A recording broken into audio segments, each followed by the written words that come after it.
Hello and welcome back to Chat About It, Don't Shout About It with me, Rachel, the Queen of the Woke, as crowned by one of my haters. Please like, share, subscribe to the channel, switch on the notification bells because YouTube is being very weird recently. It's only pushing out certain videos into the algorithm and not everyone is getting notifications. And some people have thought that I've even stopped uploading, but that's not the case. I've not stopped uploading. I am still here. Thank you to everyone who's joined me already. I could not run this channel without you. No sooner had I actually posted my Snow White video yesterday, which the algorithm didn't favour. By the way, go and check that one out. Some more Snow White news has actually dropped, and rather waiting until Wednesday to cover it, I actually swapped it with today's video because I know that today's video, now releasing tomorrow, is going to be absolutely fine. So very soon, Snow White is due to hit our screens in March. It's less than a month away, and we've only really just started seeing any kind of form of promotion for it, really. In the cinema the other day when I went to see Mad About the Boy, they had released one of the trailers, and I don't really know why they felt the need to put it against a Bridget Jones film, because Bridget Jones is more for the older audience than it is the younger audience. But I guess that really, well, Disney would try anything nowadays. By the way, if you're not seeing Mad About the Boy, 100% worth it. If you're into rom-coms, go for it. Now, this film would definitely have to go out. It was filmed here in the UK, and naturally, of course, they will get a load of money back from that because for them, the UK, it's a tax haven and they get loads of cash back. It's just the way that it works. So release it they must. Now, whilst it would be beneficial for them, I suppose, in many respects, for it to go straight to Disney Plus, it would be a double standard if it did. So it really must go into the cinema. They've had so much damage control to do with this one. It has faced controversy from the very beginning.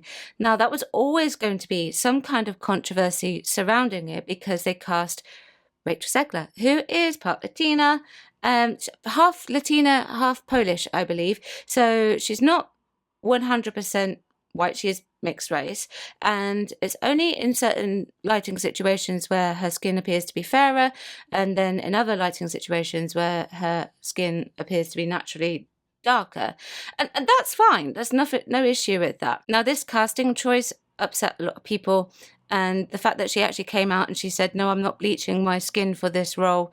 Well, first of all, I'm glad that you're not bleaching your skin, but you didn't really need to actually say that. But a lot of people were not happy about it because it went against what the true meaning behind Snow White's name actually was. Her skin was as white as snow, and that's why she is called Snow White. And now, obviously, they have changed that based on some kind of old version of the tale that I've never heard of and other people have never heard of. I went and looked it up, never heard of it, but because she was born in a snowstorm, that's what she said. So they have, in fact, altogether changed a lot of things for this film. It was very obvious when they announced the casting of Rachel Zegler what they were going to be doing. And it's my belief that they automatically originally axed the 7 dwarves as well, because the one dwarf to rule them all had an issue about it. 7 dwarves living in a cave together, and what we actually got then was 7 diverse bandits or magical creatures or whatever it was they were called. I don't even know if they're still going to be in the film, maybe, but it was also met with backlash. That backlash prompted them to go completely and do a 180 and put the dwarves back into the film. But rather than casting 7 dwarves, they decided for some reason to animate 7 dwarves and have 1 dwarf to voice them all, which made absolutely no sense. And I would have thought that it would have been cheaper to hire 7 actors to actually play these roles rather than actually animating them and spending hours and hours and hours doing it. And that costs a lot of money. But they didn't even do that. So, if they want to spend the money, if they've got money to burn, then go ahead. It just doesn't mean that you might be able to turn your profit like you want to. And then we have our Snow White, who naturally is entitled to her opinion, but really does not actually like Snow White at all. Instead of going out and praising the original movie for what it was and the fact that it was a timeless classic and a lot of people actually love it, and she was going to be so honored to be playing this iconic character, she went out and she said that she thought it was a scary cartoon, which is not, it's an animated movie, but whatever. She didn't think that Snow White ride was appropriate for children in the Disney parks, and she was going to be a strong, independent leader that her father always knew that she could be, and she wasn't actually going to be saved by the prince, who is played by Andrew Burnap, who is a great dude whose scenes may actually get cut because it's Hollywood, baby. Weird. It was very clear that she was constantly going off script, and everything that she was doing and she was saying was not promoting this movie in a very good light at all. And the question on everybody's lips was, why on earth would they actually employ an actress who really does actually seem to hate the original? Disney didn't exactly control what she was saying, but they did actually get her to do a sit-down one-on-one chat with the Little Mermaid star Halle Bailey. Now, she did actually meet some backlash with her casting as Ariel, but what she said was essentially, hey, I'm really excited to actually play this role. And she didn't really say anything, from what I could tell, that was particularly negative or particularly horrible about the role that she was actually going to be undertaking. A lot of people commented on the fact that Rachel Zegler was very young and this was just a massive learning curve for her, almost. That may be the case. Halle Bailey is the similar age to Rachel and managed to present a much more wonderful decorum when it came to promoting The Little Mermaid. I even saw last year that people were trying to go and boycott the movie because Gal Gadot was in it. And that lasted all of about 5 minutes because a lot of people were actually rooting for Gal Gadot in this one. And it's hardly surprising. Gal Gadot is very pretty, and she has said, some stuff, in my opinion, about this film that has been absolutely fine. But just when you think that it really could not actually get any worse for Disney, guess what happened? They dropped some posts on X. Oh, yes. The Walt Disney Studios dropped this particular video that was doing a side-by-side comparison of the original versus this one, except that people were not actually buying it because, well, we already know that Snow White don't need no man, so therefore essentially this is not going to be like the original at all. None of these remakes ever tend to be like the original anyway. Beauty and the Beast wasn't too bad, but it did tail off a little bit, and Cinderella was fine and that also tailed off too. They all go off track in some way, is what I'm trying to say. But from what I can gather with regards to Snow White, it has gone in a completely different direction.